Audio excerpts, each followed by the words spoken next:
inona moa no maharatsy ny iverenaneo raha ohatra ka ny efa membre observateur zany hoe mandray anjara rehetrarehetra fa tsy afaka mifidy fotsiny ary izy tonga ary vonina izy anampy ary angatahany zany angatahany koa tsika satria izay hoe mba toany izay fiverenan'izay somary ampamazovazina raha moa ny tenenan'ny prime ministre Benyamin Netanyahu hoe izay nge tonga teo i Kadhafi no mitondra anay tao dia efa maty zao Kadhafi dia efa lasa izy zany afaka miverina zany zay somary vazovazy moa mitondra anay azy fa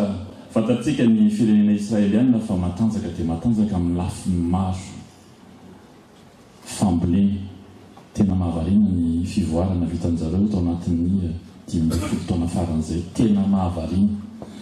tsy teny fotsiny afa-tsy ny hoe eo amin'ny fampolenany resaka vary zay tsy nataony tamin'ny taloha menazy ny rendement à l'hectare amin'ny vary 17 tonnes à l'hectare misy partie afaka mamokatra manao 3 récoltes izy dans l'année ny resaka fambolena hafa zany fantatsika malaza be izy amin'izay eo amin'ny lafiny ara-économique ny PNB par habitant en Israël $37,000 avo intelo avo ny la France ary izany zavatra zany dia hitana fa firenena mandroso ary tena mandroso ary tena ny zavatra izy no manolo tanana izy no nanasatsika dia nolatsika amin'ny fadiovana le fanasany dia ny zavatra hitranga zany taorinany fandehanan'ny filotana iny dia izy zavatra tonga dia nivaingana ny filo milaza azy amin'ny point de presse rehefa tonga ny Antananarivo izy fa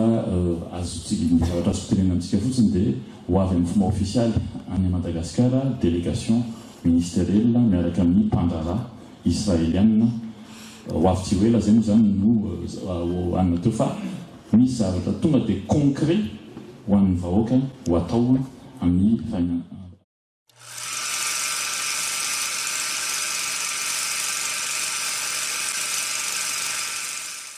Ny anisany angamba ny mampiavaka kely atsika amin'io fipetrahan'io antoko politika io dia ataoko hoe valopolo isan-jato ny fiarahantsika eo dia olona tsy nanao politika, olona vaovao ary olona vonona hanampy ny Madagasikara manona ny filoham-pirenena.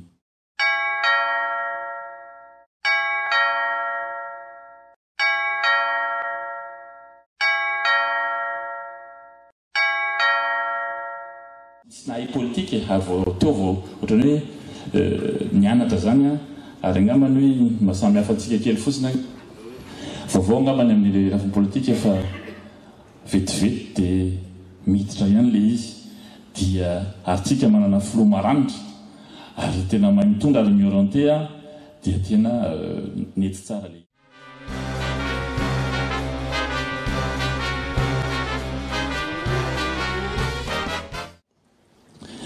Ny zavatra tena ny marqué ary nahitan'ny olona ary naneken'ny olona fa tena manana ny indépendance-ny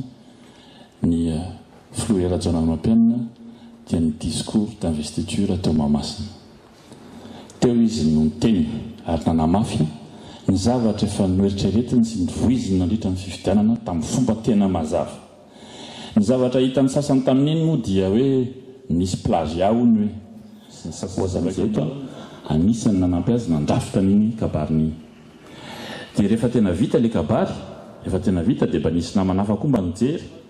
dia nanome sosokevitra hoe mba asivanty. Dia rehefa nivakiana le izy satria moa ny tena marina tamin'izy nisy partie amin'le kabary hoe tonga dia amin'ny teny frantsay dia avy eo adika amin'ny teny gasy ohatr'izay moa zany izy ny tena somary havanambanana ihany indray manoatra amin'ny teny frantsay dia avy eo misy ny namana manampy amin'ny resaka teny gasy. Rehefa vakiana amin'ny teny frantsay tokoa le izy dia tena nafinaritra be le phrase nampiana. Le phrase tsy nanova n'inona manamafy fotsiny fa marina fa nanana tsara en partie le fomba fitenen'le izy. Dia rehefa nijerena le izy dia mahafinaritra tokoa zany izahay teo tsy nahafantatra hoe aiza moa ny ahafantaranao hoe ty phrase ny misy ny phrase tena tonga dia fantatra ohatrany hoe raha miteny ohatra hoe yes weekend zany fantatry ny rehetrarehetra zany ary amin'ny lafiny politika moa mahazo mindrana foana nge marina fa raha teo raha mba nisy zany mba nanolo-kevitra hoe atolotra le izy a dia mety hoe namety nanao crainte hoe andranona nge io nindramin'io satria tsy dia fantatry ny olona rehetra le izy moa tsy nyvoateny tamin'izay satria na izahay a na ny flo teo a tsy nafantatra hoe inona le izy a tsy manova ninninina sur le fond fa napisy ohatran'ny karazana na tsaratsara n'le fampisehoanazy sur la forme zany a sur certaines parties an'le kabary dia niny nanao buzz tamin'ny ana rehetrarehetra fa ny tena nafinatra tamin'iny dia ity rehefa tena miparitakeran'izao tontolo izao tokoa moa zany hoe misy plagiat ohatran'izao dia farany vokatra ty amin'ny petit journal moa izy nandeha dia ny farany nafantatra n'le kabary daoly a izao tontolo izao dia vao mainka zany ohatrany nanisy nanome aura